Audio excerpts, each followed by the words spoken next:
দরিমাসুমপুরের সাবেক member Shafiq member বলছে যে হুজুর নামসা হুজুর আপনি মাইক দিয়ে কয়ে দেন, তা আমি এটা গুরুত্ব দিই নাই। জানি শেষের কথা, তা আমি গুরুত্ব দিই নাই, বলি নাই, বললাম না, কত ঘরে দিয়ে মেম্বারের মসজিদও নাই।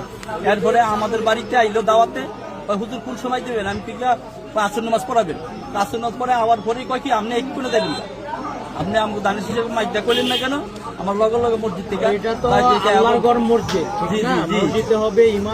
নিরপেক্ষ মসজিদ হলো নিরপেক্ষ ইমান আর আমলের কথা হবে, তো দানের শেষের কথা তো আর বলা যায় না। তো আমি বলবো, আমি ইমাম সাহেব, এখন আপনি না বলার কারণে আমাদের মসজিদ থেকে চাকরি থেকে লড়াই দিয়েছে। এরপর আমি বলছি যে ভাই আজকে 22 তারিখ, মাসটা শেষ হোক, আপনি একটা নিয়ম আছে, ডিসিপ্লিন আছে, আপনি একটা মেম্বার মসজিদে কি জুলুম করবেন আল্লাহর ঘরে?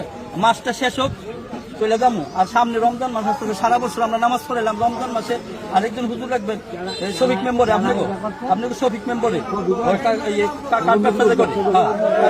লাস্টে আমাদের মাসের বেতনটা দিল না। 22 তারিখে পেতে গেলে আপনি পুরো মাসের বেতন দিবেন, কয় না আমার লড়াই দিয়ে আমার বেতন হলে আপনার হাসপাতাল, আপনার শফিক মেম্বর, অসুবিধা নাই।